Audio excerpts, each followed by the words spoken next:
అండి.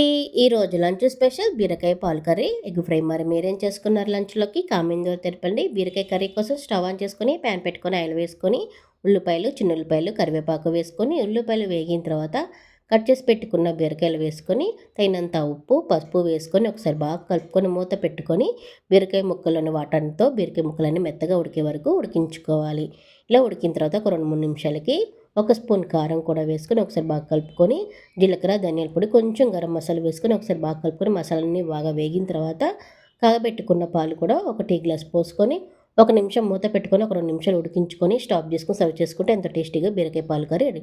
అలాగే egg fry కోసం స్టవ్ ఆన్ చేసుకొని ప్యాన్ పెట్టుకొని ఆయిల్ వేసుకొని ఉల్లిపాయలు, ఉప్పు, కారం, గరం మసాలా, జీలకర్ర, ధనియాల పొడి అన్నీ వేసుకొని ఉడికించుకున్న కోడిగుడ్లను గుండ్రంగా కట్ చేసి పెట్టుకొని వేసుకొని రెండు వైపులు దోరగా వేయించుకుంటే ఎంతో టేస్టీగా ఎగ్ ఫ్రై కూడా రెడీ అవుతుంది. ఇలా వేడివేడిగా సర్వ్ చేసుకోండి. ఈ వీడియో మీకు నచ్చితే లైక్ చేయండి, షేర్ చేయండి, సబ్స్క్రైబ్.